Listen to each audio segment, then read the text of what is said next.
আসসালামু আলাইকুম রহমতুল্লাহ বারাকাত। প্রিয় বন্ধুগণ, ইসলামিক সর্বশিক্ষা দোয়া চ্যানেল থেকে আপনাদেরকে আমি আন্তরিক শুভেচ্ছা জানাই। আজকে আমি আপনাদের মাঝে জুম্মার নামাজ নিয়ে আলোচনা করব। জুম্মার নামাজ কিভাবে পড়তে হয়, কত রাকাত পড়তে হয়, কি নিয়মে পড়তে হয়, আপনাদেরকে আমি আজকে বলে দেবো ইনশাল্লাহ। আশা করি ভিডিওটি না কেটে সম্পূর্ণ ভিডিওটি দেখতে থাকুন। আমি সংক্ষেপভাবে আপনাদেরকে বলে দেব। জুম্মার দিন এরম একটি দিন, বহুত ফজিলতের দিন। ওই দিন আল্লাহ আদম আলাইসাল্লামকে সৃষ্টি করেছেন। ওই দিন আল্লাহ আদম আলাইসাল্লামের দোয়া কবুল করেছেন।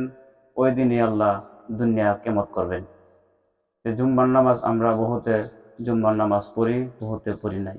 বহুতে ভেবে থাকি নামাজই জানি না, পড়বই না। আমরা বহুত মানুষে এগুলা মনে মনে আমরা ধারণা করে থাকি, ধারণা করে আমরা মসজিদে যাই নাই। কিন্তু না ভাই, পড়তে হবে। ছেড়ে দিবেন কেন? কিন্তু কিভাবে পড়তে হবে আজকে আপনারা দেখুন, শিখে নেবেন ইনশাল্লাহ। বেশি কিছু অত ঝামেলার কথা না, বা নামাজ অন্য কোনো ভিন্ন রূপে না। কিভাবে পড়তে হবে আসুন আমরা দেখি। আমরা বহুত যুবক বায়ানসারি আছি, আমরা মসজিদে গিয়ে আমাদের বহুতের হজর নামাজ কাজা থাকেন। হজর নামাজ পড়ি না, আমরা মসজিদে গিয়ে ইমাম সাহেবের সাথে ফরজটুকুই পরে আমরা মসজিদ হতে বাহির হয়ে যাই। কিন্তু না, হবে না। আমরা বহুতেই নামাজ পরিপূর্ণ জানি না বিদায় এরকম কাজ করে থাকি আমরা। কিন্তু আসেন ভাই, কিভাবে পড়তে হবে আজকে আমরা জেনে নেব ইনশাল্লাহ। তো প্রথমত, যাদের ফজর নামাজ কাজা হয়ে যায়, ফজর নামাজ পড়েন নাই, তারা যদি জুম্মার নামাজ পড়েন, নামাজ হবে না।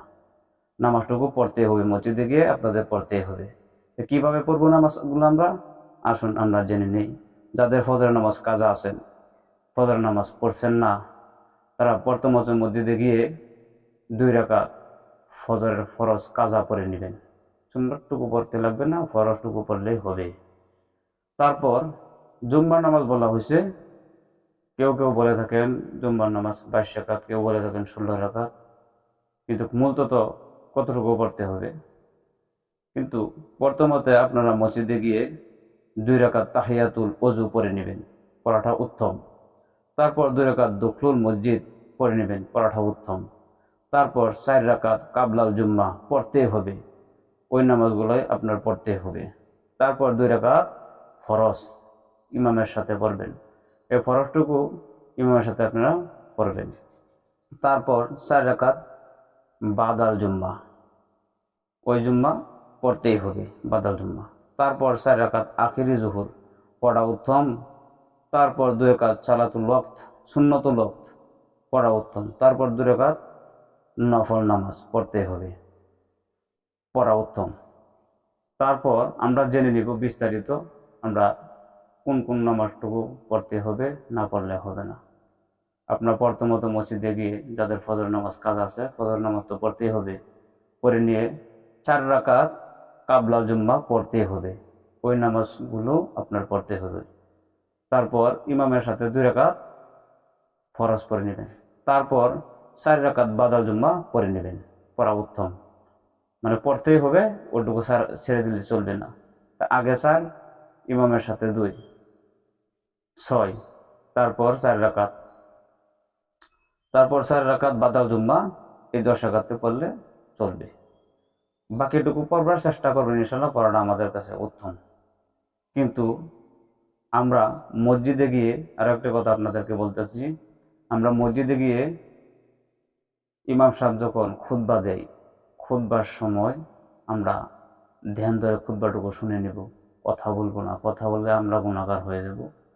আমরা বহুতে দেখি খুতবার টাইমে আলোচনা করে থাকি, কথাবার্তা বলতে থাকি একজন আরেকজনের সাথে। ওইটা চলবে না। তো এই নামাজটুকু আপনারা জাস্ট অন্য অন্য ওয়াক্ত নামাজ যেগুলো রূপে পড়তে হয়, যে নেমে পড়তে হয় ওই নেমেই চলবে। যেরকম মসজিদে গেলেন, আপনি বললেন আমি 2 রাকাত তাহিয়াতুল ওযুর নামাজ পড়তেছি, আল্লাহু আকবার, নিয়াত এভাবে বললে চলবে। তারপর ইমামের সাথে যখন পড়লেন, আপনি বলবেন আমি 2 রাকাত জুম্মার নামাজ ফরজ পড়তেছি, এই ইমামের পিছনে আল্লাহু আকবার। ইমাম সাহেব আল্লাহু আকবার বলবেন, আপনিও তাকবীর বলবেন। বলে আপনিও সানা বলবেন। ইমাম সাহেব যখন কেরাত পড়ব, পাঠ করবেন, তখন মনোযোগী হয়ে কেরাতটুকু শুনে নেবেন। ইমাম সাহেব যখন আল্লাহু আকবার তকবীর বলে রুকুতে যাবে, আপনি আল্লাহু আকবার বলে রুকুতে যাবেন, তফসি ওগুলাই বলবেন, ওগুলা তফসি।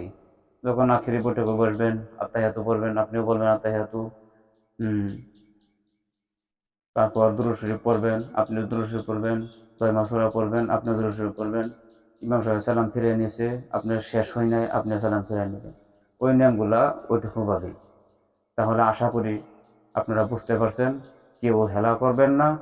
হুম।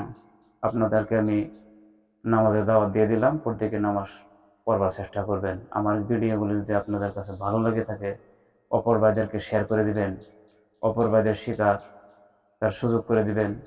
তারপর লাইক করবেন, কমেন্ট করবেন। আমার চ্যানেলটি আপনারা সাবস্ক্রাইব করে নেবেন, নতুন নতুন ভিডিও পেতে পরবর্তী আপলোডে পেয়ে যাবেন নোটিফিকেশনে। আসসালামু আলাইকুম রহমতুল্লাহি ওয়া বারাকাতুহু। খুদা হাফিজ।